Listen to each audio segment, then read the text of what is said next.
자, 오늘 꼬리 부분 할 겁니다. 꼬리 부분 할 건데요. 계속 우리가 세 번째 시간 열왕기 상하를 하면서 왜 열왕기 상하를 3시간이나 하냐?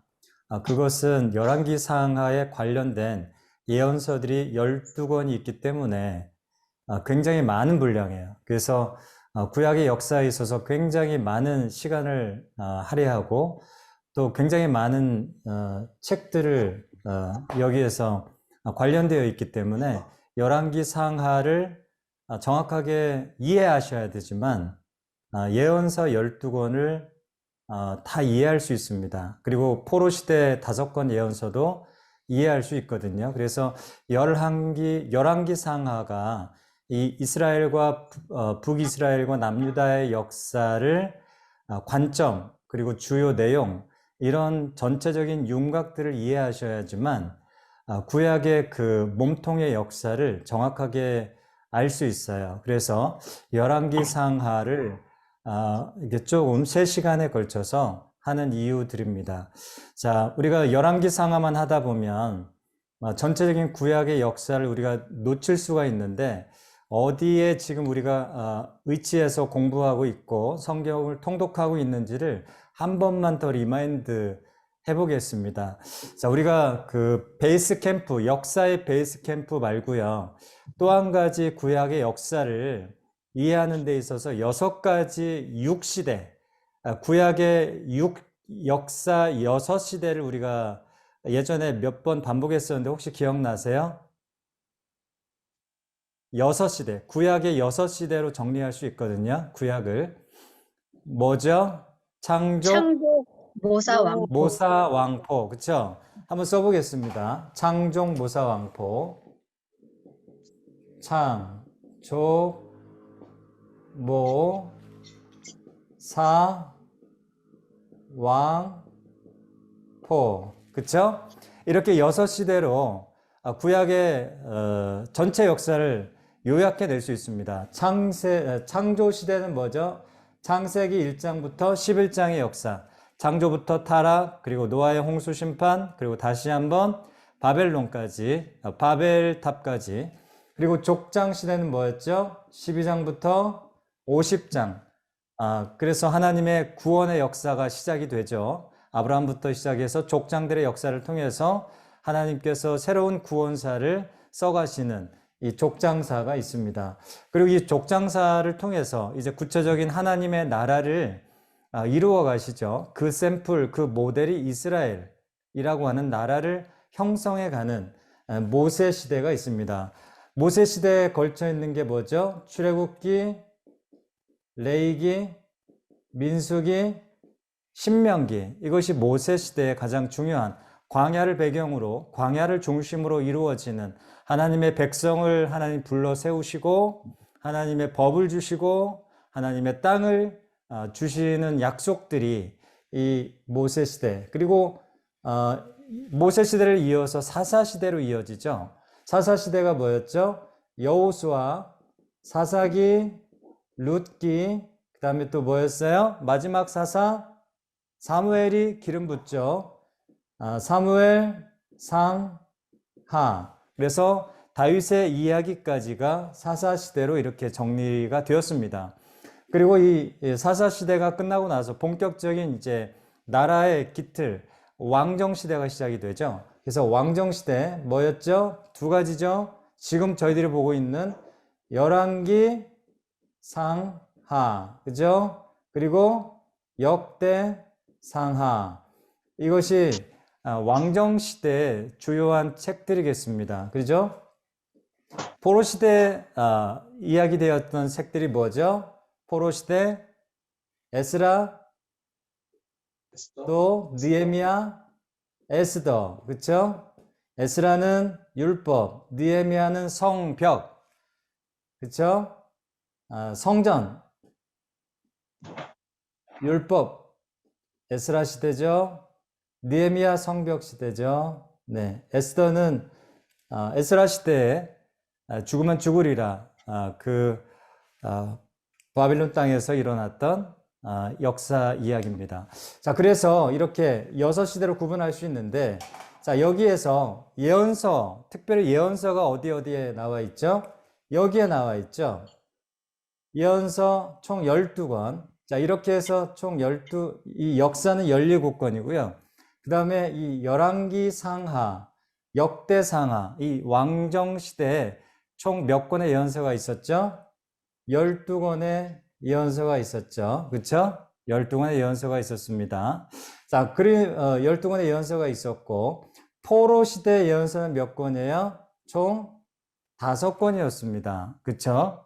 포로 시대의 예언서 총 5권. 에스겔, 다니엘서. 그죠? 그리고 나서 성전 재건과 함께 나타났던 예언서, 학개, 스가랴, 말라기. 이렇게 5권이죠. 5권. 그리고 총 12권입니다. 저희가 지금 어디에서 지금 통독하고 있죠?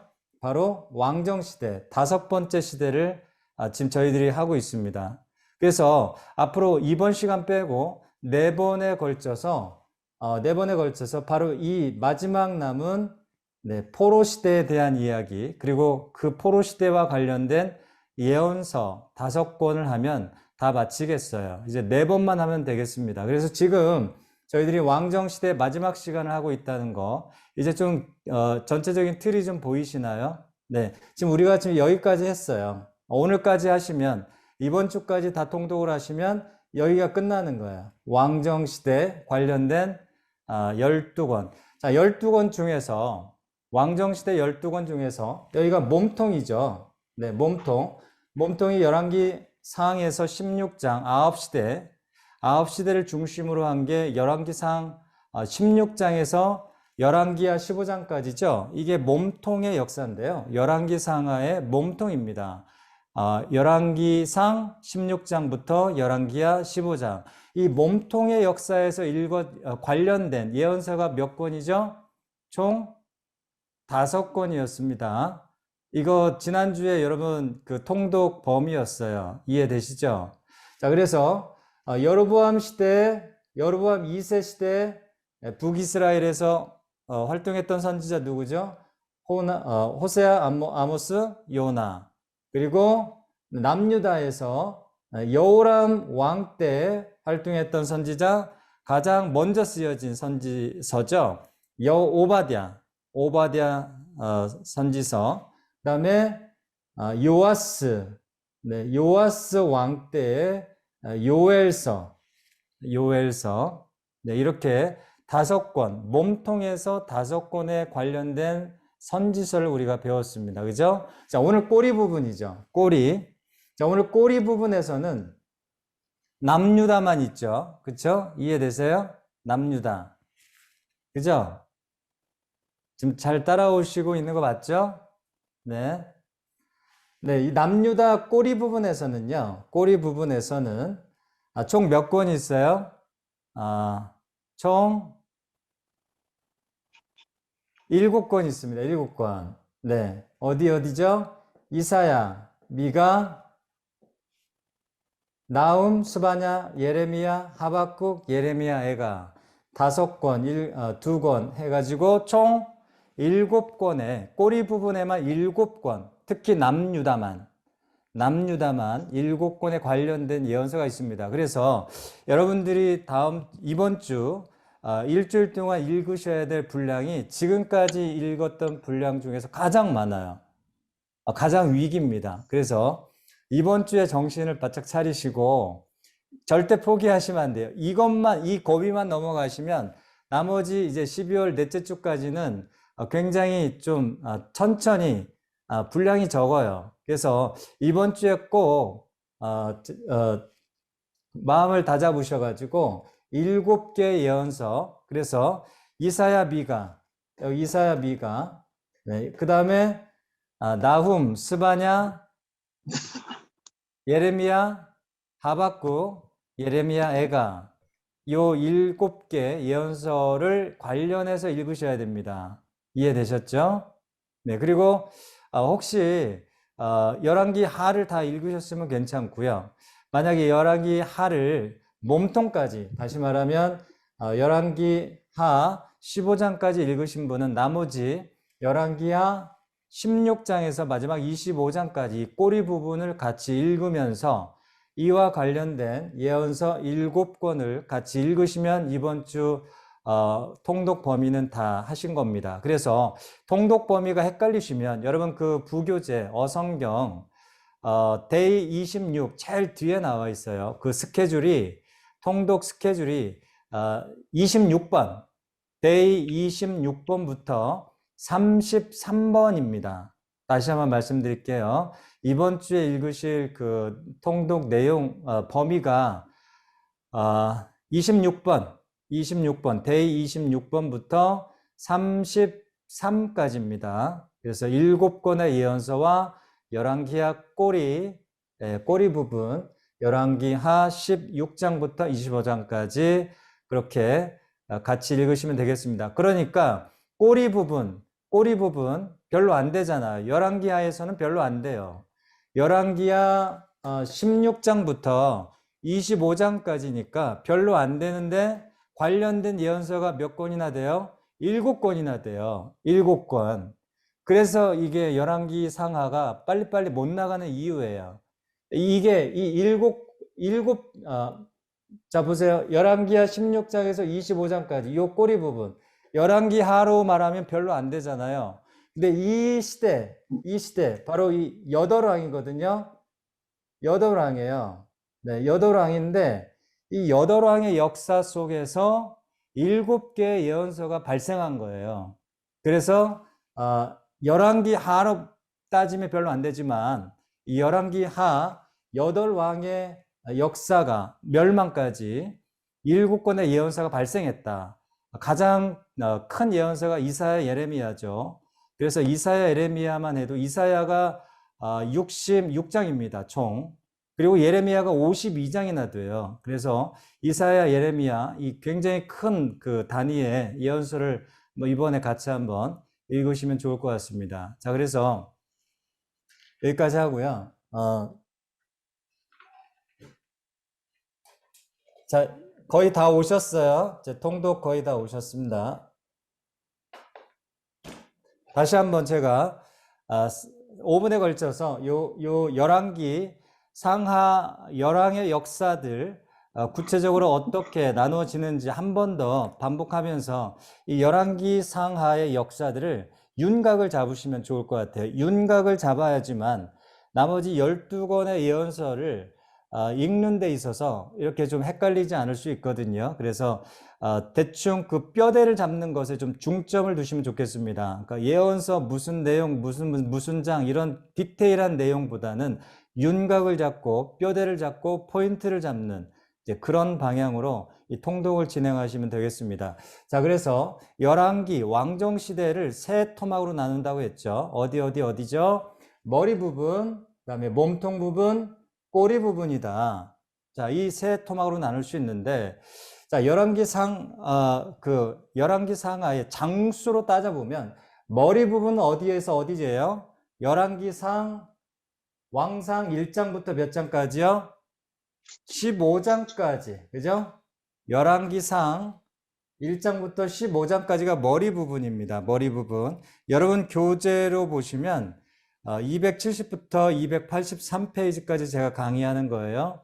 270페이지부터 283페이지 강의합니다. 자, 그래서 열왕기상 1장부터 열왕기상 15장까지가 머리 부분인데요. 이 머리 부분은 어떤 부분을 다루고 있냐면 솔로몬의 이야기 1장부터 11장까지라고 그랬죠? 그쵸? 이 솔로몬의 이야기는 통일왕국 시대입니다. 그죠? 통일왕국 시대, 제1기 왕국 시대죠. 통일왕국. 솔로몬의 1장부터 11장, 솔로몬의 치정, 역사를 기록한 거, 플러스 12장부터 그럼 15장까지는 무슨 역사죠? 솔로몬 다음에 남북이 분열이 되죠. 분열왕국을 다루고 있어요. 12, 13, 14, 정확하게는 14장까지입니다. 12, 13, 14. 이 3장에 걸쳐서 남북이 분열되는 프로세스 과정을 이야기하고 있다. 네. 15장까지 크게 15장까지 분열왕국의 과정을 지금 소개하고 있는 게 뭐다요? 머리 부분입니다. 그러니까 머리 부분은 두 가지예요.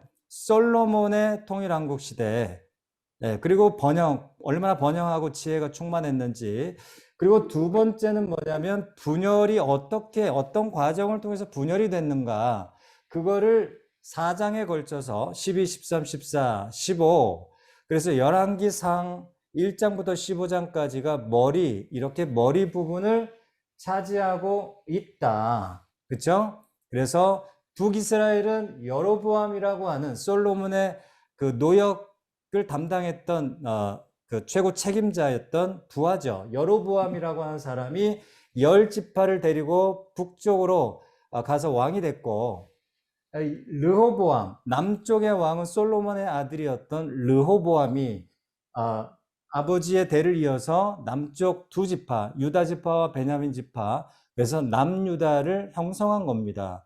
그래서 이것이 솔로몬의 통일왕국부터 분열까지, 이게 뭐라고요? 머리 부분이다. 이해되시죠? 자, 이게 15장 내용이에요. 열왕기상 15장.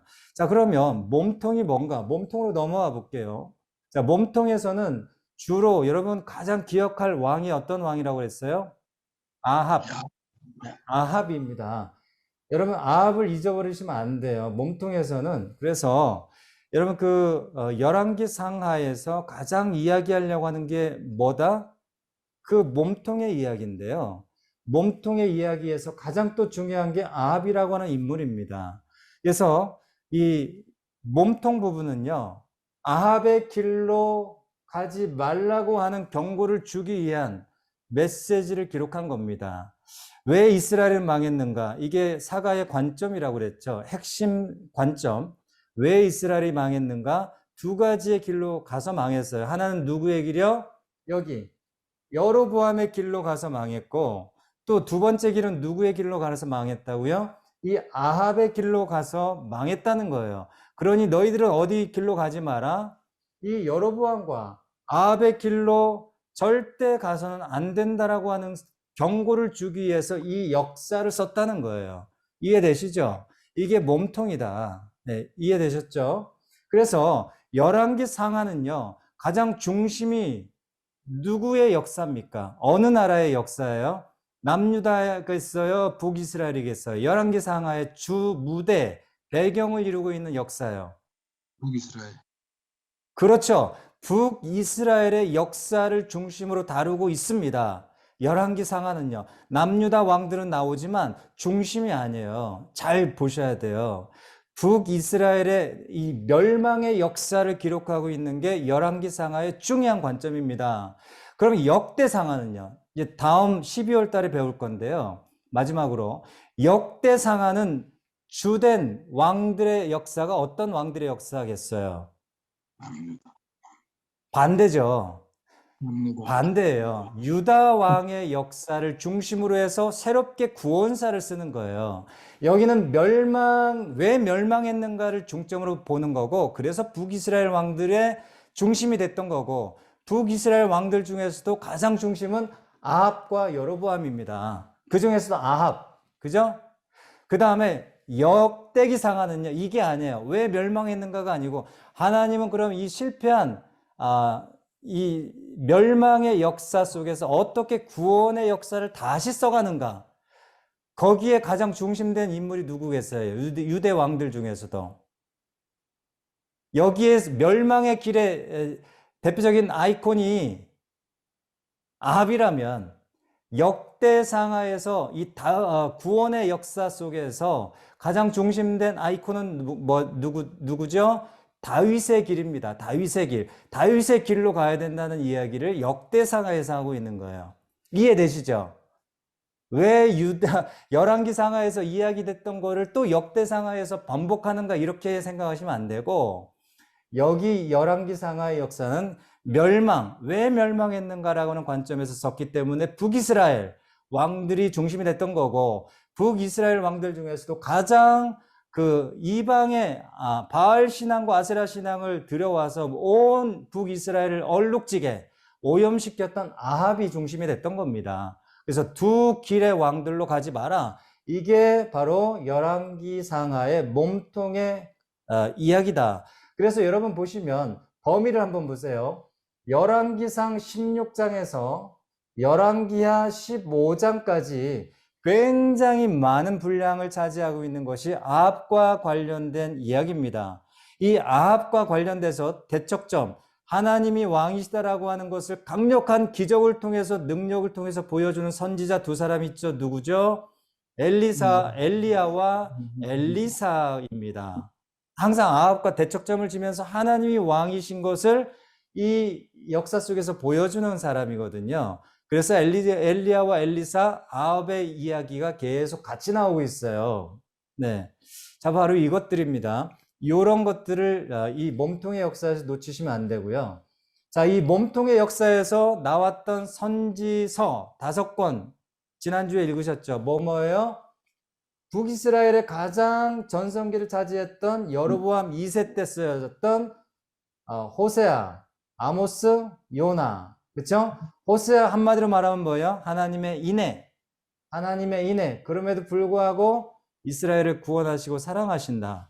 아모스, 하나님의 공의와 정의. 그렇죠? 요나, 니느웨, 앗수르를 향한 하나님의 사랑, 포기하지 않는 사랑. 이 세 가지 예언서가 이 몸통의 역사에서 나타났던 역사서고, 아까 말씀드렸던 유다에서는요, 오바댜와 요엘 선지서가 이 몸통의 역사에서 일어났던 선지서입니다. 그래서 몸통에서는 총 몇 권이요? 5권이다. 5권. 자, 오늘 꼬리 부분입니다. 자, 이 몸통은 한마디로 말하면 뭐예요? 아합의 길로 가지 마라. 아합의 길로 가지 마라. 아합의 길로 가면 어떻게 된다? 망한다. 이게 꼬리예요. 아합의 길로 가서 몸통 망했다. 꼬리. 간단하죠? 이게 열왕기상하의 역사예요. 자, 그래서 망했다. 망하는 이야기. 네. 망하는 이야기가 꼬리입니다.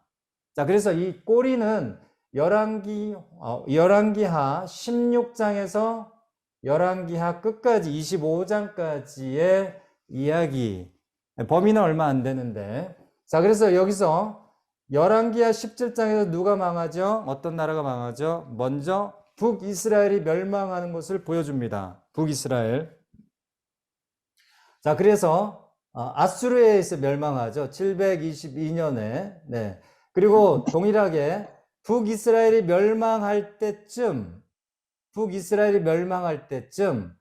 유다 나라는 아직 안 망했어요. 자, 북이스라엘이 멸망할 때쯤 유다는 누가 왕이 됐냐면 여러분 잘 아시는 히스기야가 왕이 됩니다. 이해되셨죠?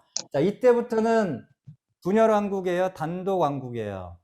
이제 분열 왕국은 북이스라엘이 멸망함으로 인해서 종집을 찍었고, 자, 히스기야 때부터는 뭐예요? 꼬리 부분은 남유다의 단독 왕조 시대입니다.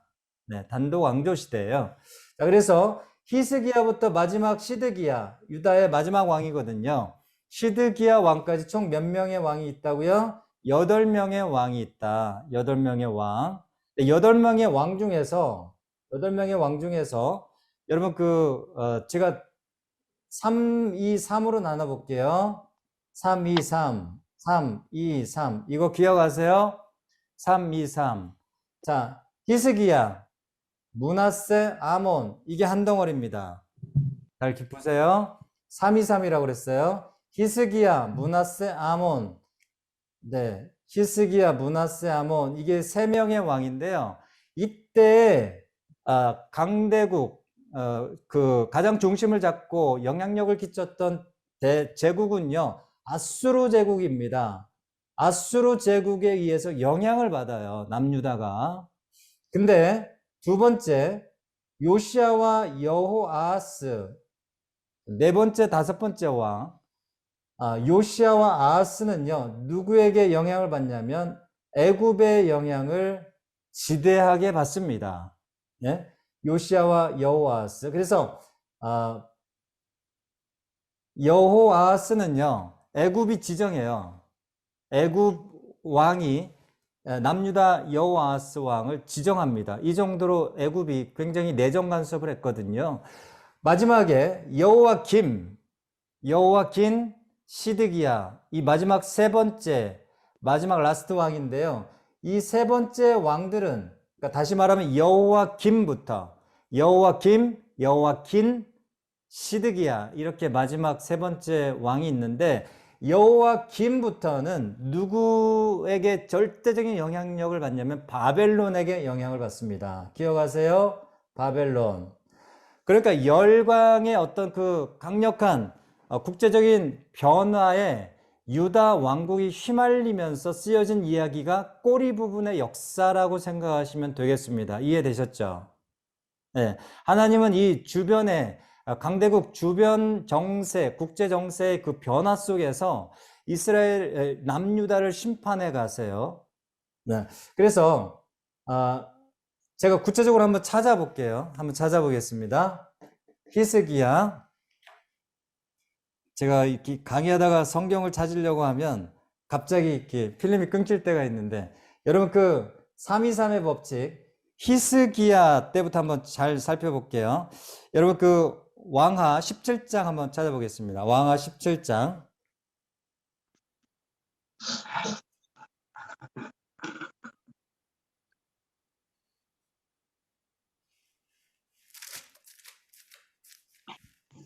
왕하 17장 망하는 이야기죠? 빨리빨리 한번 찾아볼게요. 왕하 17장.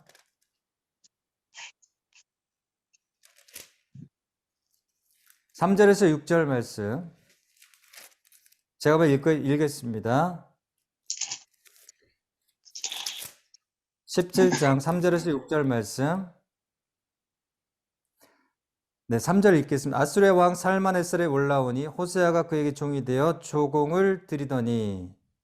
네, 6절 말씀 바로 읽을게요. 호세아 제9년에 아수르 왕이 사마리아를 점령하고 이스라엘 사람을 사로잡아 아수르로 끌어다가 고산 강가에 있는 할라와블과 메댓 사람의 여러 고을에 두었더라. 자, 이게 이제 마지막 북이스라엘이 아수르에서 멸망하는 장면을 17장에서 이야기되면서 여기예요. 여기. 열왕기하 17장 북이스라엘이 아수르에서 멸망하는 거. 자, 여기서 쭉 내려가면 히스기야 왕이 남유다에서 왕이 되죠.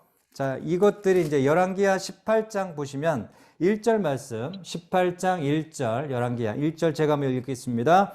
이스라엘의 왕 엘라의 아들 호세아 제3년에 유다 왕 아하스의 아들 히스기야가 왕이 되니, 그쵸? 히스기야가 왕이 됐습니다. 이제 북이스라엘은 없어지고 남유다 단독 역사가 시작이 된 거고, 히스기야부터 마지막 시드기야까지 8왕이 존재한다.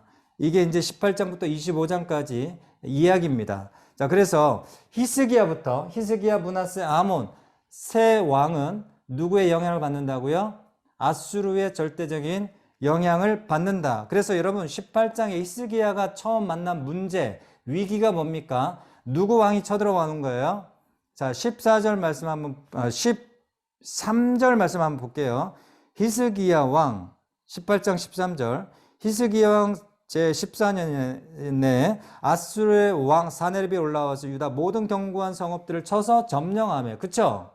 아수르에 의해서 절대적인 영향을 받는 것이 히스기야, 므낫세, 아몬까지의 역사입니다. 이해되셨죠? 자, 그러면 이제 요시야, 여호아스, 이때부터 누구의 영향을 받냐면요. 요시야 보겠습니다.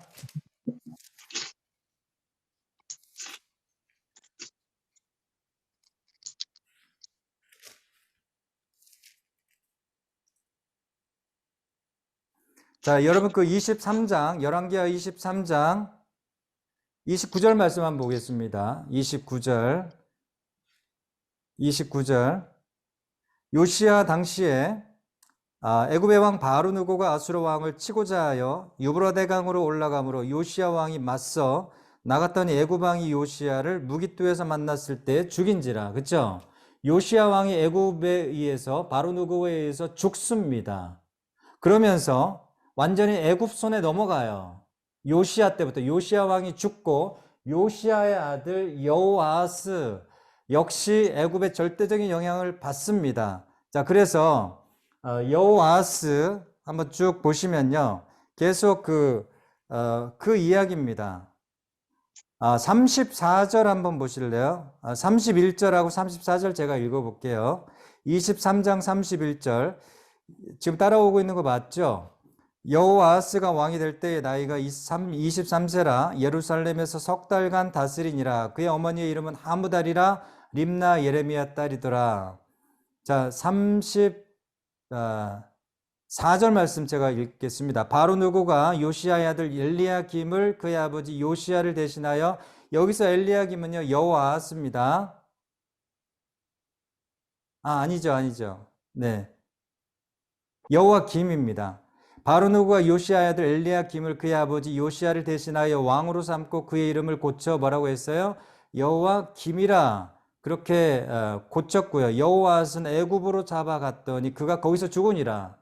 여호아스는 애굽으로 잡아가서 죽였고, 그러니까 애굽의 바로누고가 아버지 뭐예요? 요시야를 죽였고요, 전쟁터에서. 그 다음에 여호아스는 잡아가서 애굽에서 죽었습니다. 그리고 여호와김을 유다 왕으로 꽂아줬어요. 이해되시죠? 그러니까 애굽의 절대적인 영향을 받은 거예요. 아수르에 의해서 히스기야 므낫세 아몬이 절대적인 영향을 받았다면 요시야와 여호아스 그리고 여호와김까지 애굽의 영향을 받았습니다. 그리고 정확하게 여호와김 시대부터 바벨론의 절대적인 영향을 받습니다. 그러니까 여호와김은요 애굽의 영향을 받기도 하고 그 다음에 바벨론의 영향을 받기도 하고 갈팡질팡하는 역사, 애굽에 붙어야 될지 바벨론에 붙어야 될지 중심을 잃어버린 표류하는 그 모습들을 보여줘요. 24장 1절 말씀을 한번 보겠습니다. 24장 1절 시작. 여호와김 시대에 바벨론의 왕 느부갓네살이 올라오매 여호와김이 3년간 섬기다가 돌아서 그를 배반하였더니, 자 그러면서 이제 바벨론이요 이 여호와김 시대부터 아주 그 절대적인 영향력을 끼치면서 결국은 시드기야까지 마지막 그 멸망 직전까지 바벨론이 유다에 완전히 그 영향을 끼치게 되죠. 자, 그래서 323이라고 그랬습니다. 323 법칙 기억하시고요. 자, 그래서 여기 이제 예언서를 한번 보겠습니다. 예언서를 보시면 히스기야와 므낫세 아몬 시대에 그러니까 다시 말하면 아수르가 멸망 직전에 아수르가 영향을 끼치던 시대에 발생했던 선지서 두 가지가 있어요. 뭐죠? 이사야와 미가입니다. 이사야와 미가. 이해되셨죠? 네. 이해되셨죠? 네. 그래서 이 두 선지서가 이 히스기야, 므낫세, 아몬 이때에 사실은 이사야는요. 우시아가 죽던 해부터 그러니까 우시아 죽던 해부터 요담, 아하스, 히스기야, 므낫세, 아몬까지 이렇게 활동했던 선지자입니다. 자, 여기 이사야와 미가를 그래서 읽으셔야 돼요. 이해되셨죠? 그 다음에 여호와김 시대부터 여호와김, 시드기야 이 마지막 세 왕, 그러니까 다시 말하면 유다 왕국이 바벨론에 의해서 멸망하기 거의 직전에 일어났던 선지서, 그때 당시를 배경으로 했던 선지서가 몇 권이죠? 5권이에요. 나훔, 스바냐, 예레미야, 하박국, 예레미야, 애가. 예레미야와 예레미야가는 똑같죠. 저자가 예레미야죠. 그래서 이 5권을 읽으시면 되겠습니다. 그래서 이 5권과 2권을 이 마지막 꼬리 부분에서 읽어 주셔야 되겠습니다. 자, 그래서 이게 이제 그 망하는 역사 이야기, 꼬리 부분의 역사의 이야기로 인지를 하시면 되겠습니다.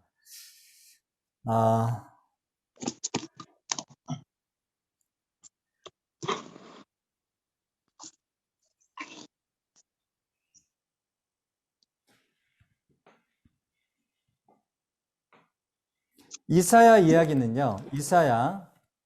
자, 이사야를 제가 잠깐 설명해 드릴게요. 이사야. 너무 많은 분량인데 아무것도 모르고 읽으시면 좀 너무 힘들 것 같아서 이사야는요. 세 등분으로 나눌 수 있습니다. 총 이사야가 1장부터 66장까지인데요. 총 세 부분, 세 토막으로 나눌 수 있습니다. 자, 1장부터 39장, 그 다음에 40장부터 55장, 그리고 56장부터 마지막 66장, 이렇게 세 등분으로 나눌 수 있겠어요. 자, 그래서 이 세 등분이 나눌 수 있는데 1장부터 39장까지는요, 우리가 그래서 제1 이사야라고 합니다. 좀 생소하시죠?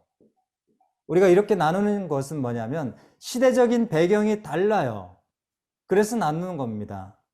시대적인 배경과 자리가 다르다. 예언의 자리가 달라요. 그래서 이렇게 나누는 거고, 문체가 좀 달라요. 그러니까 뉘앙스, 분위기, 그 시대의 배경과 자리가 다르기 때문에 이러한 그 쓰여진 문체들이 다르다는 거죠. 그래서 이 두 가지 요소를 가지고 이렇게 세 등분하거든요. 그래서 한번 읽어보시면 내용을 금방 알 수 있습니다. 자, 이 제1 이사야 39장까지 40장에서 55장 가운데 토막은 그래서 제2 이사야라고 합니다. 제2 이사야. 마지막 세 번째 토막은요, 56장에서 66장까지인데요. 제3 이사야라고 합니다. 제3 이사야. 자, 그러면 제1 이사야는 도대체 무엇을 이야기하는가? 주로 심판에 대한 이야기입니다. 근데 어떤 심판이요? 유다와 그 다음에 열방, 유다를 둘러싸고 있는 열방의 블레셋, 그 다음에 바벨론, 아수르, 자, 이런 열방에 대한 심판의 메시지가 주를 이루어요. 심판의 메시지가 주를 이루고, 그 다음에 한번 찾아볼까요? 이사야 1장 1절 말씀 한번 찾아볼게요. 내용들을 좀 구조들을 한번 파악하는 게 좀 필요할 것 같습니다. 이사야 1장 1절 말씀 한번 볼게요.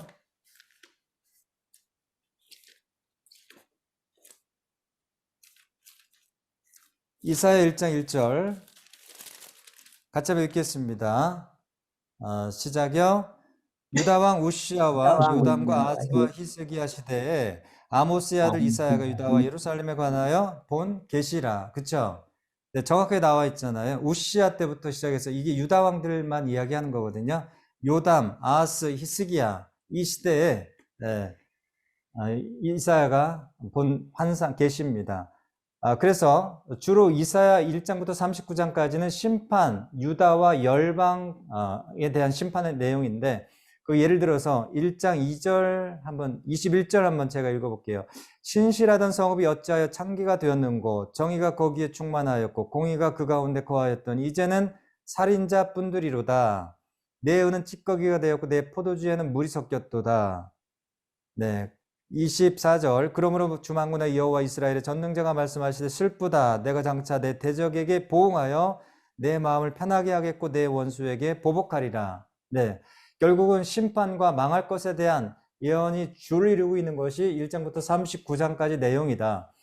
또 한 가지가 뭐냐면 가운데 토막 제2 이사야인데요. 그래서 이 제1 이사야 1장부터 39장 심판을 주로 이야기하고 있는 삶의 자리, 배경은 예루살렘입니다. 그리고 때는 언제냐? 때는 언제냐? 언제일 것 같아요? 멸망 전후입니다. 유다 나라가 멸망하기 전후를 중심으로 제1 이사야 1장부터 39장의 말씀이 쓰여졌다는 거예요. 네. 두 번째, 그럼 40장부터 55장까지는 무엇이냐면 위로에 대한 메시지가 주를 이룹니다. 위로. 네, 위로. 용서. 다시 이스라엘 백성을 내가 용서하겠다. 그리고 구원하겠다. 이런 희망적인 메시지가 주를 이루고 있는 것이 40장에서 55장까지 이야기인데요. 자, 그러면 때는 언제인가? 때가 달라요. 40장부터 55장까지는 언제냐면요. 바벨론 70년의 포로가 거의 끝나갈 무렵입니다. 이해되셨죠? 바벨론 포로가 끝날 무렵, 아직 안 끝났어요. 거의 끝날 무렵에 시간적 배경을 가지고 예언했던 말씀이 가운데 토막 제2 이사야 40장에서 55장까지의 이야기입니다. 그래서 대부분이 의로와 소망과 구원을 주고 있어요. 자, 40장 말씀 한번 제가 볼게요. 같이 한번 볼게요. 40장 1, 2절 제가 읽어볼게요. 40장 1, 2절 분위기가 달라요. 때가 다르기 때문에 배경이 삶의 자리가 달라요. 제가 한번 읽어보겠습니다. 너희의 하나님이 이르시되 너희는 의로하라 내 백성을 의로하라 너희는 예루살렘의 마음에 닿도록 말하며 그것에게 외치라 그 노역의 때가 끝났고 그 죄악이 사함을 받았느니라. 완전 다르죠? 이게 뭐예요? 이런 분위기의 내용이 40장에서 55장 그래서 제2 이사야라고 말을 합니다. 마지막으로요. 제3 이사야는 뭐냐면 56장에서 66장까지인데요. 이거는 묵시문학이라고 합니다. 이렇게 하면 좀 어려우니까 종말론적 새하늘과 새 땅이라고 하면 되겠습니다. 새하늘, 새 땅. 그러니까 우주적 이 땅의 어떤 그 역사의 시간만 포함하는 것이 아니라 그것을 넘어서요. 진정한 하나님의 나라, 진정한 하나님의 이 그 구원의 성취의 끝 지점을 이야기하고 있어요. 이해되셨죠? 그러니까 이 멸망 전후의 역사에서부터 거슬러 올라가서 어디까지 지금 바라보고 있냐면 하나님께서 궁극적으로 이 땅에 완전한 하나님의 나라가 성취되는 그 끝날을 이야기하고 있는 것이 마지막 56장에서부터 66장까지 이야기예요. 그래서 한번 말씀을 찾아볼게요. 65장 17절 말씀 찾아볼게요. 65장 17절 이사야 65장 17절 말씀 같이 한번 보겠습니다. 제가 한번 읽어볼게요. 보라, 내가 새하늘과 새 땅을 창조하나니 이전 것은 기억되거나 마음에 생각나지 아니할 것이라. 거의 요한계시록에 새하늘과 새 땅의 비전이 이 이사야 말씀 속에서도 나오고 있습니다. 그러니까 다시 말하면 멸망 전후의 구원의 심판에 대한 메시지부터 요한계시록 같은 새하늘과 새 땅의 구원의 성취가 이사야 굉장히 스펙트럼이 이 하나님의 예언의 내용이 굉장히 넓다. 이것을 좀 기억하면서 이사야 말씀을 읽으시면 좋을 것 같습니다. 이해되셨죠? 이해되셨어요? 되셨는지 모르겠습니다. 자, 그래서 이 제3 이사야는요, 시기가 언제냐면요, 바사 왕 때입니다. 바사 왕, 포로 귀환 해서 성전을 짓고 난 후에요. 수룹바벨 성전을 짓고 난 후, 성전 재건 후, 완전히 때가 달라요. 그래서 성전 재건 후에 성전과 함께 궁극적인, 종말론적인 하나님의 구원의 완벽한 성취까지 바라보고 예언한 겁니다. 이해되셨죠? 때가 다른 거예요. 그래서 제1, 제2, 제3으로 이렇게 나누는 겁니다. 이런 관점을 가지고 이사야가 지금 어디서부터 어디까지 예언을 하고 있구나라고 하는 것을 좀 이해하시면서 하시면 조금 더 좋을 것 같습니다. 그래서 이사야와 함께 활동했던 선지자 누구라고 그랬죠? 이사야, 미가라고 그랬죠. 미가 선지서. 네. 미가의 가장 중요한 이제 45분인데요. 자, 10분만 하고 제가 이제 마무리하겠습니다. 네. 예언서가 들어가기 때문에 여러분 어떻게 가장 어려울 수도 있는데 이 내용들을 다 기억하려고 하지 마시고 흐름이 뭔가, 뼈대가 뭔가, 관점이 뭔가 이런 것들을 잡아가시는 게 더 중요한 목적이에요. 이해되셨죠? 이거를 놓치시면 안 돼요. 네. 이것이 통독의 중요한 목적입니다. 통독은 전체를 보는 것이 나무 하나하나를 보는 게 아니에요. 이해되셨죠? 자, 그래서 미가입니다. 미가는 뭐냐면요. 누가 여호와와 같은가? 이거예요. 가장 중요한 주제는 뭐냐면 이사야와 미가 누가 여호와와 같은가? 여호와 하나님과 같은 신이 어디 있는가라고 하는 것을 이야기하는 게 이 미가의 가장 중요한 핵심 주제입니다. 그래서 여러분 미가서 7장 18절 말씀 찾아볼게요. 미가서 7장 18절 말씀. 미가서 어디 있는지 한참 찾으셔야 되죠. 미가서가 어디 있습니까? 요나서 뒤에 있잖아요. 미가서 7장 18절 말씀 같이 한번 제가 빨리 읽어볼게요. 7장 18절. 주와 같은 신이 어디 있으리까? 주께서는 죄악과 그 기업에 남은 자의 허물을 사유하시며 인애를 기뻐하심으로 진노를 오래 품지 아니하시나이다. 이게 무슨 말씀이에요? 이제 심판에 대한 말씀을 중심으로 하다가 그럼에도 불구하고 하나님께서 심판만 있는 것이 아니라 심판을 통해서 결국은 이스라엘 백성의 죄를 사유하시고 고치셔서 하나님께서 인애를 통해서 다시 한번 받아주시겠다고 하는 그 하나님을 이야기하는 거예요. 그래서 이러한 하나님이 도대체 어디에 있는가라고 하는 질문을 미가서가 하고 있다는 거예요. 그래서 미가서의 그 구조를 한번 보시면요. 심휘, 심휘예요. 심휘, 심휘. 이게 뭘까요? 심판의 말씀 1장부터 3장 심판만 나와요. 1장부터 3장 심판. 희망에 대한 말씀 4장부터 5장 말씀. 또 심판의 말씀 6장. 마지막 7장 희망. 심휘, 심휘. 심소, 심소. 심판, 소망. 심판, 소망. 이해되셨죠? 결국은 궁극적인 목적이 심판에 있는 것이 아니라 어디에 있다요? 희망과 소망에 있다. 그 정점을 이루고 있는 게 아까 읽었던 7장 18절 말씀이 여호와와 같은 신이 도대체 어디에 있는가라고 하는 것. 이게 미가서입니다. 그래서 이사야와 미가를 히스기야, 므낫세, 아몬의 역사를 읽으실 때 다시 말하면 열왕기야 18장, 19장, 20장 요 역사를 읽으실 때 이사야와 미가를 읽으시라. 이런 이야기고요. 마지막으로 마지막 라스트 세 번째 여호와김, 바벨론의 영향을 절대적으로 받기 시작했던 여호와킨, 시드기야. 이 세 왕들의 시간 속에서는 5 예언서를 읽으셔야 되는데 그 첫 번째가 뭐라고요? 나훔입니다. 나훔. 네. 나훔은요. 한 가지만 기억하시면 돼요. 나훔. 여러분 그 나훔서 한번 찾아보실래요? 미가서 바로 뒤에 있어요. 이 나훔서 한번 읽어볼게요. 1장 1절 시작. 니느웨에 대한 경고 곧 엘고스 사람 나훔의 묵시의 글이라. 뭐의 글이에요?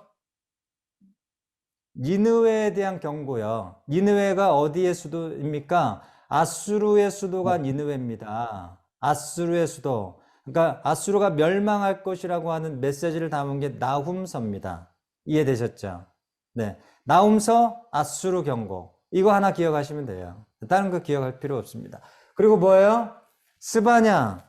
네, 스바냐죠? 스바냐. 한번 찾아보실래요? 스바냐. 네, 스바냐.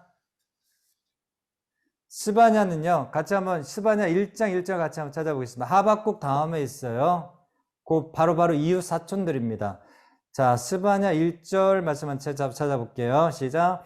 아몬의 아들 유다왕 요시아의 시대에 스바냐에게 임한 여호와의 말씀이라. 스바냐는 히스기의 현손이요 아마랴의 증손이요 그다라의 손자요 구시 아들이었더라. 굉장히 많은 이름 나오는데 다 까먹으시고 뭐만 기억하시면 되냐면 왕손이다 이 사람. 히스기야의 현손. 다시 말하면 왕족이라는 것, 귀족 예언자예요. 귀족 예언자 스바냐 기억하시고요. 이 스바냐도 무엇을 지금 이야기하고 있냐면, 네. 유다 왕국의 심판, 이방 나라의 심판을 이야기하고 있습니다. 총 3장인데요. 유다와 이방 나라 심판입니다. 유다 이방 나라 심판. 네, 이해되셨죠? 여기에 또 빠짐없이 들어가는 게 아수르예요. 아수르, 블레셋, 모압, 암몬, 구스 다 하나님이 심판할 것이고 유다도 심판할 것이다. 망하는 이야기이기 때문에 심판이에요, 무조건. 이 7 선지자의 공통점은 다 망하는 이야기예요. 심판이에요. 자, 그래서 거기 한번 보시면 스바냐 3장 말씀 보실래요? 3장, 스바냐 3장 1절 말씀 제가 한번 읽어볼게요. 자, 패역하고 더러운 곳, 포악한 그 성읍이 화 있을진저 그가 명령을 듣지 아니하며 교훈을 받지 아니하며 여호와를 의뢰하지 아니하며 자기 하나님께 가까이 나아가지 아니하였도다. 심판 경고 말씀이죠. 근데 동일하게 이 3장 15절 말씀, 17절 말씀을 보시면 제가 읽어볼게요. 3장 15절. 여호와가 내 형벌을 제거하였고 내 원수를 쫓아냈으며 이스라엘 왕 여호와가 내 가운데 계시니 네가 다시는 화를 당할까 두려워하지 아니할 것이라. 17절. 너희 하나님 여호와가 너희 가운데 계시니 그는 구원을 베푸실 전능자시라. 그가 너로 말미암아 기쁨을 이기지 못하시며. 완전히 온도차가 극과 극이죠. 그렇죠? 그래서 이것도 똑같습니다. 아까 심소라고 하는 것처럼 이 스바냐 말씀도 왕족, 히스기야 왕족이었던 스바냐가 유다와 이방 나라에 대한 심판과 또 한 가지는 하나님의 그 구원에 대한 이야기, 거의 비슷한 맥락에서 말씀한 예언서고요. 그 다음에 스바냐 다음에 예레미야죠. 예레미야가 총 52장이나 됩니다. 예레미야 말씀 한번 찾아보실래요? 예레미야로 한번 넘어가 볼게요. 예레미야, 이사야 다음에 있습니다. 이사야 다음에 예레미야. 네, 예레미야.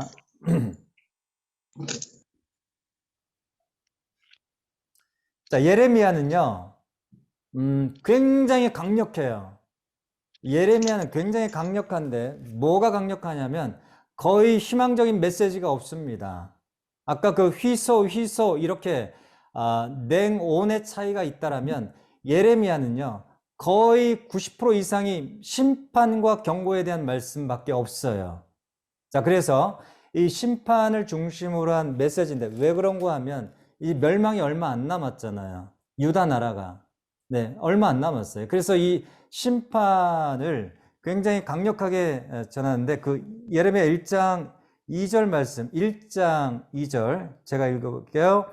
아몬의 아들 유다 왕 요시야가 다스린 지 13년에 여호와의 말씀이 예레미야에게 임하였고, 여기죠. 요시야 때부터 쭉 마지막까지 멸망하고 나서 그 이후까지 요시야 때부터 쭉 이렇게 예언을 했던 사람이고, 유다의 멸망을 가장 강력하게 예언했던 눈물의 선지자 예레미야입니다. 그래서 52장 보시면 1장은 부르심에 대한 이야기가 쭉 나와 있고요. 1장. 자, 2장부터 20장까지는요. 시간의 표시가 없는 예언이에요. 역사의 시간에 구체적인 표시가 없이 유다의 약속을 배반했고, 그 다음에 유다의 죄가 어떤 것인지에 대해서 일반적인 시간의 표시가 없는 예언이 중심을 이루고 있고요. 그 다음에 21장부터 39장은요, 반대로 시간의 구체적인 표시가 있어요. 역사의 시간표가 구체적으로 표시가 있으면서 예언이 흘러갑니다. 그럼 역사의 시간이 주로 누구의 시간표냐면요, 여호와김과 시드기야,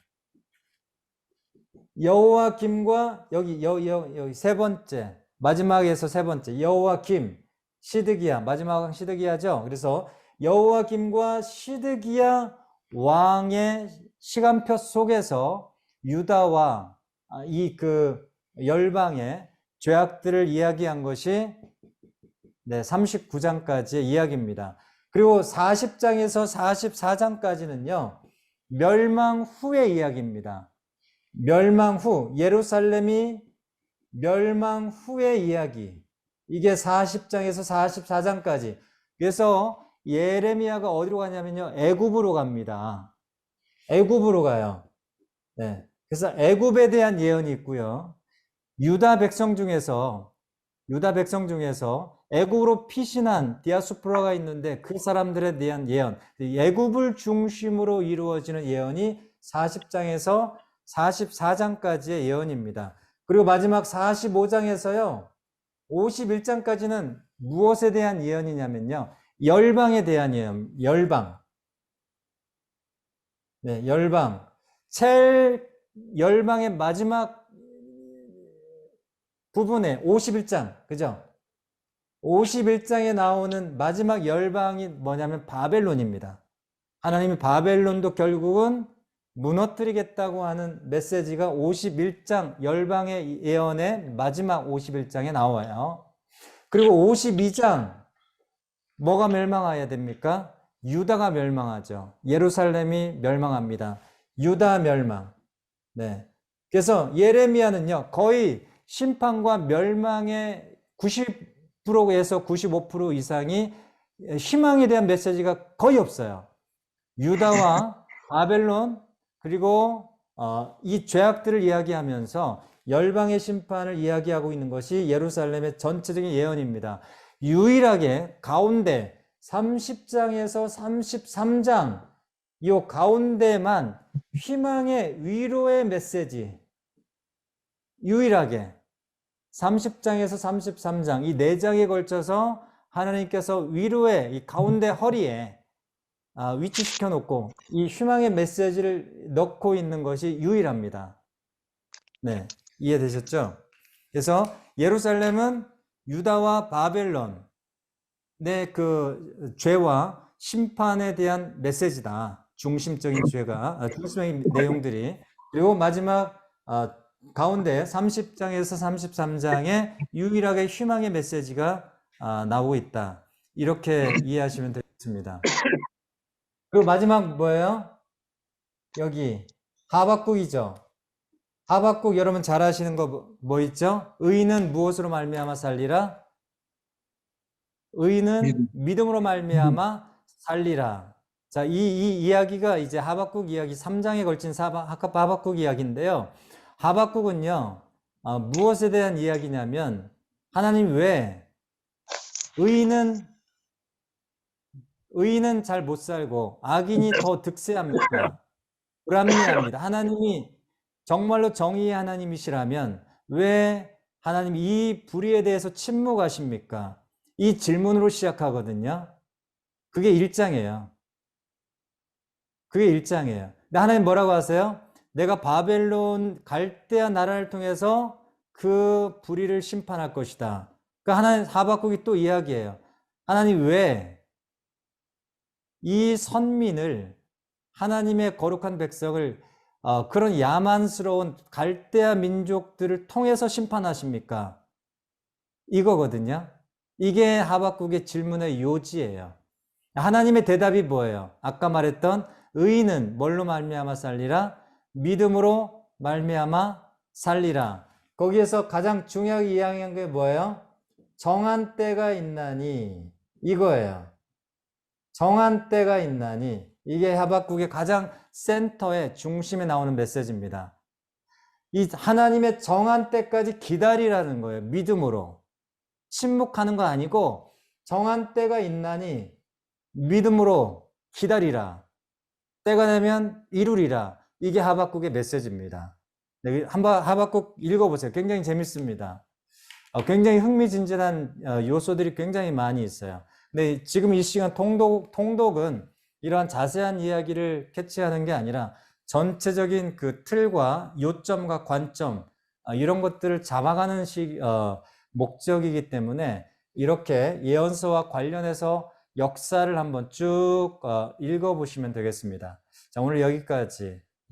자, 꼬리 부분을 오늘 했는데요. 가장 어려운 부분이에요. 꼬리 부분 굉장히 양이 많기 때문에 여러분 조금 통독 스케줄을 조금 이렇게 좀 타이트하게 좀 이렇게 잘 구분하셔가지고 통독을 한번 끝까지 완주해 보시면 좋겠습니다. 이거 끝나면 이제 역대기 상하로 넘어가면서 이제 4주에 걸쳐서 조금 이게 분량이 완전히 줄어버려요. 네, 그래서 좀 이제 수월합니다. 그래서 오늘 이번 주가 굉장히 어려우니까 좀 많이 마음을 다잡고 하시면 좋겠습니다. 제가 기도하고 마칠게요. 하나님 감사합니다. 결국은 하나님의 구원사로 아브라함 때부터 시작했던 그 야심찬 하나님의 계획들이 하나님을 버리고 여호와 하나님 한 분만을 섬기지 아니함으로 패망의 역사를 하나님 우리의 역사 가운데 결론으로 썼던 것을 기억하며 참으로 이 슬픔의 이 마지막 이야기를 우리의 마음의 삶의 교훈으로 삼게 하여 주시기를 간절히 원합니다. 그래서 다시 한번 하나님 우리의 실패에도 불구하고 하나님께서 또다시 어떻게 거기에서 반전의 역사, 반전의 구원의 살을 우리에게 던져주시는지를 다시 한번 보기를 원합니다. 아버지 하나님 일주일 동안 많은 분량이지만 우리가 주의 이 귀한 말씀을 대하고 읽으면서 하나님의 그 슬픔의 역사, 통탄의 역사를 우리의 마음 가운데 깊이 새기는 그런 귀한 일주일이 될 수 있도록 하나님 인도하여 주옵소서. 감사드리며 예수님의 이름으로 기도합니다. 아멘.